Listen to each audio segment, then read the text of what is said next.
بسم الله الرحمن الرحيم.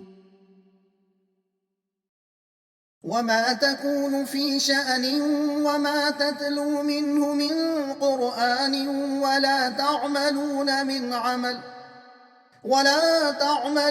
من عمل إلا كنا عليكم شهودا إذ تفيضون فيه وما يعزب عن ربك من مثقال ذرة في الأرض ولا في السماء ولا أصغر من ذلك ولا أكبر إلا في كتاب مبين.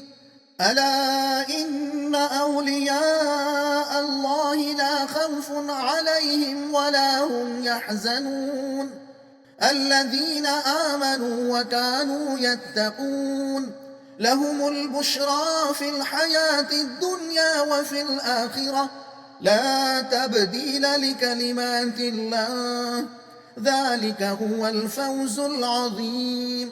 ولا يحزنك قولهم إن العزة لله جميعا هو السميع العليم.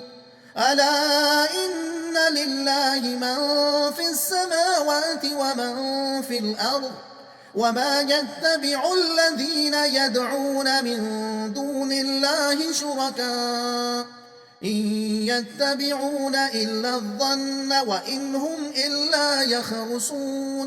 هو الذي جعل لكم الليل لتسكنوا فيه والنهار مبصرا إن في ذلك لآيات لقوم يسمعون. قالوا اتخذ الله ولدا سبحانه هو الغني له ما في السماوات وما في الأرض إن عندكم من سلطان بهذا أتقولون على الله ما لا تعلمون.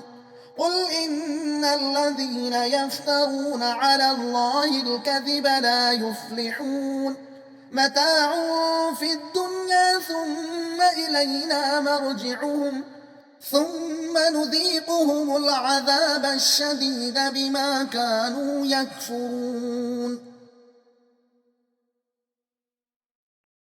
مضمون: حقیقت میں کامیاب کون ہے اور نامراد کون؟ مطلب: اللہ تعالیٰ کے علم سے کوئی چیز پوشیدہ نہیں ہے، ہر شخص کے اعمال سے وہ خود بھی باخبر ہے، اور ان کے اعمال کا باضابطہ ریکارڈ بھی ہو رہا ہے۔ جو لوگ ایمان لائے اور پرہیزگاری اختیار کیے وہ اللہ کے دوست ہیں۔ ان کی شان یہ ہوتی ہے کہ وہ ہر طرح کے خوف اور غم سے محفوظ رہتے ہیں۔ ان کو اللہ پر بھروسہ رہتا ہے، دنیا میں اگر ناخوشگوار واقعات پیش آئیں تو ان کو یقین رہتا ہے کہ اس میں اللہ تعالیٰ کی کوئی مصلحت پوشیدہ ہے۔ وہ اللہ تعالیٰ کی فرما برداری میں ہمیشہ سرگرم رہتے ہیں، اور آخرت میں ان کو نہ تو کسی عذاب کا خوف رہے گا اور نہ کسی محرومی کا غم۔ اور یہی انسان کی سب سے بڑی کامیابی ہے، اور جو لوگ بغیر علم کے محض اپنے گمان کی بنا پر اللہ کے ساتھ دوسروں کو شریک ٹھہراتے ہیں وہی لوگ نامراد ہیں۔ اس گردش لیل و نہار میں جو حکمت اور مصلحت پوشیدہ ہے اس پر غور کرو تو معلوم ہوگا کہ ساری کائنات پر ایک ہی خدا کی حکمرانی ہے۔